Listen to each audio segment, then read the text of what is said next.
ലോകസമാധാനത്തിനും സ്ഥിരതയ്ക്കും സമൃദ്ധിക്കും ഇന്ത്യയും റഷ്യയും തമ്മിലുള്ള അടുത്ത സഹകരണം പ്രധാനമാണെന്ന് പ്രധാനമന്ത്രി നരേന്ദ്രമോദി.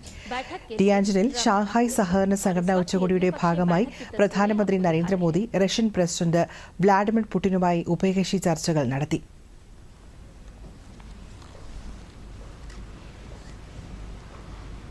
तो प्रधानमंत्री नरेंद्र मोदी और रूस के राष्ट्रपति व्लादिमीर पुतिन के बीच ये द्विपक्षीय बैठक की तस्वीरें आपसे साझा कर रहे हैं. ഏറ്റവും ദുഷ്കരമായ സമയങ്ങളിൽ പോലും ഇന്ത്യയും റഷ്യയും എപ്പോഴും തോളോട് തോൾ ചേർന്ന് നിന്നിട്ടുണ്ടെന്നും പ്രധാനമന്ത്രി പറഞ്ഞു.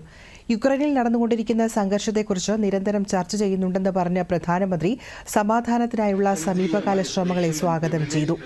റഷ്യൻ പ്രസിഡന്റ് വ്ളാഡിമിർ പുടിന്റെ ഇന്ത്യ സന്ദർശനത്തിനായി കാത്തിരിക്കുകയാണെന്ന് പ്രധാനമന്ത്രി പറഞ്ഞു. कंधे से कंधा मिलाकर चले. हमारा करीबी सहयोग न केवल दोनों देशों के लोगों के लिए बल्कि वैश्विक शांति, स्थिरता और समृद्धि के लिए महत्वपूर्ण है. एक्सेलेंसी, यूक्रेन में चल रहे संघर्ष के विषय में हम लगातार चर्चा करते रहे हैं. हाल में किए गए शांति के सभी प्रयासों का हम स्वागत करते हैं.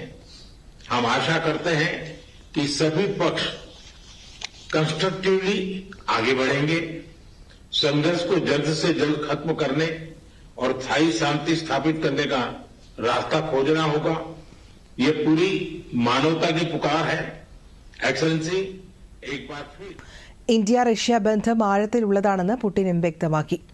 നിശ്ചയിച്ചതിലും 1 മണിക്കൂർ വൈകിയാണ് കൂടിക്കാഴ്ച തുടങ്ങിയത്. US തീരുവ വിഷയങ്ങൾ എന്നിവ ചർച്ച ചെയ്തതായാണ് റിപ്പോർട്ട്. ഉച്ചകോടി നടക്കുന്ന ടിയാൻജിനിലേക്ക് വ്ളാഡിമിർ പുടിനൊപ്പം ഒരുമിച്ച് കാറിൽ സഞ്ചരിക്കുന്ന ചിത്രവും കൂടിക്കാഴ്ചയ്ക്ക് മുൻപ് നരേന്ദ്രമോദി പങ്കുവച്ചു. ചൈനീസ് റഷ്യൻ പ്രസിഡന്റുമാരുമായി ആശയവിനിമയവും ആലിംഗനവും നടത്തുന്ന ചിത്രങ്ങളും പ്രധാനമന്ത്രി നേരത്തെ പങ്കുവച്ചിരുന്നു.